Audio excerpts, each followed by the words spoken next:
dimuliakan oleh Allah, disebutkan di dalam kitab Jami' Al-Ulum wal Hikam satu kisah yang sangat menarik yang dialami oleh Al-Fudail Ibn Iyad rahimahullah. Suatu hari Al-Fudail Ibn Iyad bertemu dengan seorang pria. Kemudian Al-Fudail bertanya kepada pria tersebut, "Kam umruka?" Berapakah usiamu? Maka lelaki tersebut menjawab, "Sittuna sanah." Usiaku adalah 60 tahun. Maka Al-Fudail Ibn Iyad mengatakan, "Idzan mundzu sittina sanah tasiru ilallah, tushiku an tasil." Berarti sudah 60 tahun engkau melangkah menuju Allah Subhanahu wa taala, dan sesaat lagi engkau akan sampai kepada tujuanmu.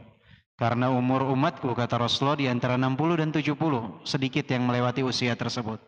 60 tahun kau telah melangkah menuju Allah Subhanahu wa taala. Sesaat lagi engkau akan sampai, kata Al-Fudail Ibn Iyad. Maka lelaki tersebut menjawab, "Inna lillahi wa inna ilaihi raji'un." Inna lillahi wa inna ilaihi raji'un. Sesungguhnya kami milik Allah dan kepada Allah lah kami akan kembali. Maka Al-Fudail Ibn Iyad kembali bertanya, "Ya akhi, hal arafta ma'na?" Wahai saudaraku, apakah engkau tahu makna dari ucapanmu tersebut, "Inna lillahi wa inna ilaihi raji'un"? Maka lelaki tersebut menjawab, "Iya, aku tahu makna dari ucapanku tersebut. Annani lillahi 'abd wa annani ilaihi raji'." Maksud dari ucapanku "Inna lillahi wa inna ilaihi raji'un", bahwasanya aku adalah hamba Allah dan kepada Allah lah aku akan kembali. Maka Al-Fudail Ibn Iyad mengatakan, "Man 'arafa annahu lillahi 'abd wa annahu ilaihi raji', 'arafa annahu mawqufun baina yadayhi. Wa man 'arafa annahu mawqufun baina yadayhi, 'arafa annahu mas'ul. Man 'arafa annahu mas'ul, falyu'id lis-su'ali jawaba." Kata Al-Fudail Ibn Iyad, siapa yang mengetahui bahwa dia adalah hamba Allah dan akan kembali kepada Allah, maka hendaklah dia ketahui bahwa dia akan berdiri kelak di hadapan Allah Subhanahu wa taala. Siapa yang mengetahui bahwa dia kelak akan berdiri di hadapan Allah, maka ketahuilah dia akan ditanya atas apa yang dia amalkan ketika dia hidup di dunia ini. Dan siapa yang mengetahui bahwa kelak dia akan ditanya oleh Allah atas amalannya, falyu'id lis-su'ali jawaba, maka persiapkanlah setiap jawaban dari pertanyaan yang akan diajukan kelak di hadapan Allah Subhanahu wa taala. Fabaka, maka menangislah lelaki tersebut di hadapan Al-Fudail Ibn Iyad. Kemudian lelaki itu bertanya, "Wa mal hilah?" Lantas apa solusi darimu wahai Al-Fudail? Ketika aku menghadapi hari di mana aku akan berdiri di hadapan Allah mempertanggungjawabkan amalanku, menjawab setiap pertanyaanku, apa solusi terbaik untuk berjumpa dengan hari tersebut? Maka Al-Fudail Ibn Iyad menjawab, "An tattaqillaha fima baqi, yaghfirullahu laka ma qad mada wa ma qad baqi, wa in asa'ta fima baqi, ukhidta bima mada wa ma baqi." Kata Al-Fudail Ibn Iyad, solusinya mudah. Engkau bertakwalah kepada Allah Subhanahu wa taala di sisa usiamu, maka Allah akan mengampuni dosamu yang telah lalu dan dosamu yang akan datang.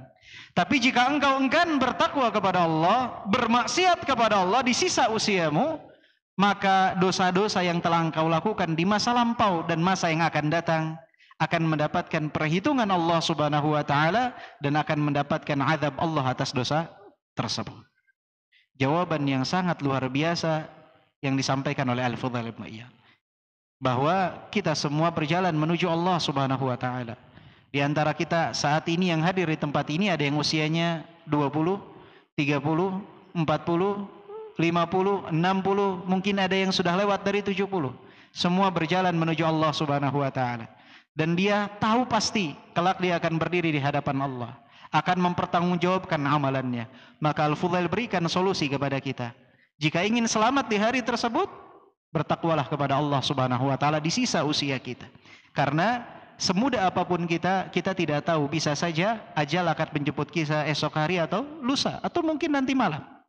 Tidak ada yang tahu kapan ajal akan menjemput. Dan Ramadan adalah fursah terbaik, disebut oleh para ulama fursah dzahabiyah, kesempatan emas bagi seseorang untuk meningkatkan nilai ketakwaan. Karena itu adalah tujuan diwajibkannya kita berpuasa. Ya ayyuhalladzina amanu kutiba alaikumus shiyam kama kutiba alal ladzina min qablikum la'allakum tattaqun. Diwajibkan atas kalian sebagaimana orang-orang sebelum kalian untuk berpuasa. Untuk apa? Agar kalian bertakwa. Maka ambillah hakikat ketakwaan di bulan Ramadan ini dan manfaatkanlah di sisa usia kita untuk menjaga nilai ketakwaan tersebut. Mungkin sebagian dari kita bertanya, apa parameter saya dapat berhasil di bulan Ramadan ini meraih derajat ketakwaan? Setiap orang akan mengatakan saya berhasil, saya berhasil. Apa parameter dari ketakwaan itu? Maka definisi terbaik dari ketakwaan adalah apa yang pernah disampaikan oleh Ali bin Abi Thalib radhiyallahu anhu, bahwa takwa itu terdiri dari 4 patokan, 4 parameter. Al-khawfu minal jalil wal amalu bit tanzil wal qana'atu bil qalil wal isti'dad li yaumir rahil. Ini 4 pokok parameter dari ketakwaan.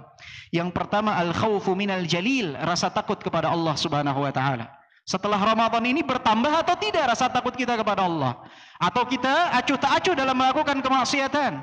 Yang kita takuti pandangan manusia bukan pandangan Allah. Maka siapa yang takut kepada Allah Subhanahu wa taala, menandakan ketakwaannya bertambah. Siapa yang tidak peduli ketika bermaksiat, lebih takut dengan pandangan manusia, maknanya ketakwaannya menurun. Jadi patokan yang pertama al-khawfu minal jalil. Rasa takut kita kepada Allah bertambah atau tidak?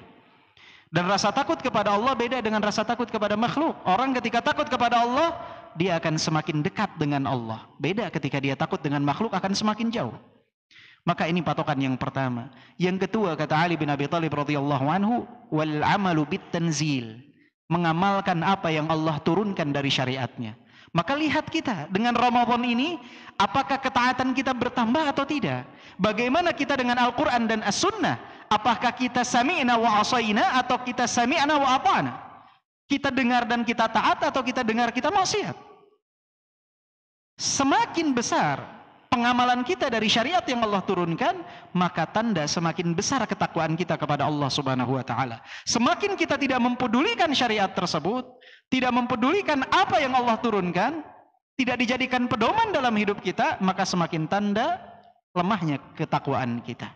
Ini yang kedua, mengamalkan apa yang Allah turunkan dari syariat. Yang ketiga, kata Ali bin Abi Thalib, al-qana'atu bil qalil, merasa qanaah atas apa yang Allah berikan walaupun di mata dia sedikit. Hamba yang bertakwa selalu merasa cukup atas apa yang Allah berikan. Setelah dia berikhtiar berusaha di jalan yang halal, berapapun yang ia dapat, yang dia ucapkan adalah alhamdulillah, segala puji bagi Allah Subhanahu wa taala. Karena apa yang Allah berikan pasti cukup untuk memenuhi kebutuhan hidup dia. Tapi jika dia harapkan untuk memenuhi gaya hidup, berapapun bagi dia tidak akan pernah cukup. Maka seseorang harus qanaah terhadap apa yang Allah Subhanahu wa taala berikan. Selalu merasa cukup, ridha atas apa yang Allah berikan. Yang keempat, kata Ali bin Abi Thalib, patokan ketakwaan itu adalah al-isti'dad liyaumir rahil. Seseorang itu semakin mempersiapkan diri berjumpa dengan hari kematian. Hamba yang paling bertakwa adalah yang paling siap persiapannya berjumpa dengan hari kematian. Masa depan bagi dia adalah bagaimana nasib dia setelah kematian. Karena yang namanya alam barzakh pasti, yang namanya hari kebangkitan pasti, yang namanya padang mahsyar pasti. Tapi nanti malam kita masih hidup atau tidak, belum pasti. Esok kita masih hidup atau tidak, belum pasti. Tidak ada satupun yang bisa menjaminkan. Tapi kehidupan setelah kematian itu adalah sesuatu yang pasti.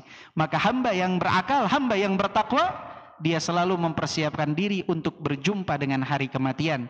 Karena di sanalah mulai masa depan dia di kehidupan akhirat. Maka ini 4 parameter melihat diri kita. Bertakwa atau tidak, rasa takut kepada Allah, pengamalan terhadap syariat, qanaah terhadap apa yang Allah berikan, dan selalu mempersiapkan diri berjumpa dengan hari kematian. Maka nasihat dari Al-Fudail Ibn Iyad ini kalau kita betul-betul resapi ayuhal ikhwah, akan sangat bermanfaat dalam kehidupan kita. Bertakwalah di sisa usia kita, dan ingatlah apa yang disampaikan oleh Ali bin Abi Thalib, bahwa parameter ketakwaan ada 4 ini, dan kita berada di momentum emas, fursah dhahabiyah, keberadaan kita di bulan Ramadan. Karena banyak saudara-saudara kita belum sempat berjumpa dengan bulan Ramadan, ajal telah menjemput mereka. Kita punya kesempatan emas. Allah berikan kesempatan kepada kita untuk memperbaiki ketakwaan kita. Maka semoga Allah Subhanahu wa taala mencatatkan kita termasuk hambanya yang bertakwa kepada Allah Subhanahu wa taala, dan semoga Allah Subhanahu wa taala mewafatkan kita dalam keadaan husnul khatimah, dan semoga Allah Subhanahu wa taala memberikan taufik kepada kita untuk beramal atas apa yang kita sampaikan, apa yang kita dengarkan, agar ilmu yang kita dengarkan, ilmu yang kita sampaikan bermanfaat, yaitu kita amalkan, meraih keridhaan Allah Subhanahu wa taala, dan semoga Allah karuniakan keikhlasan kepada kita semua. Qultu ma sami'tum alhamdulillahirabbil alamin, subhanakallahumma wa bihamdika asyhadu an la ilaha illa anta astaghfiruka wa atubu ilaik. Walhamdulillahirabbil alamin. Assalamualaikum warahmatullahi wabarakatuh.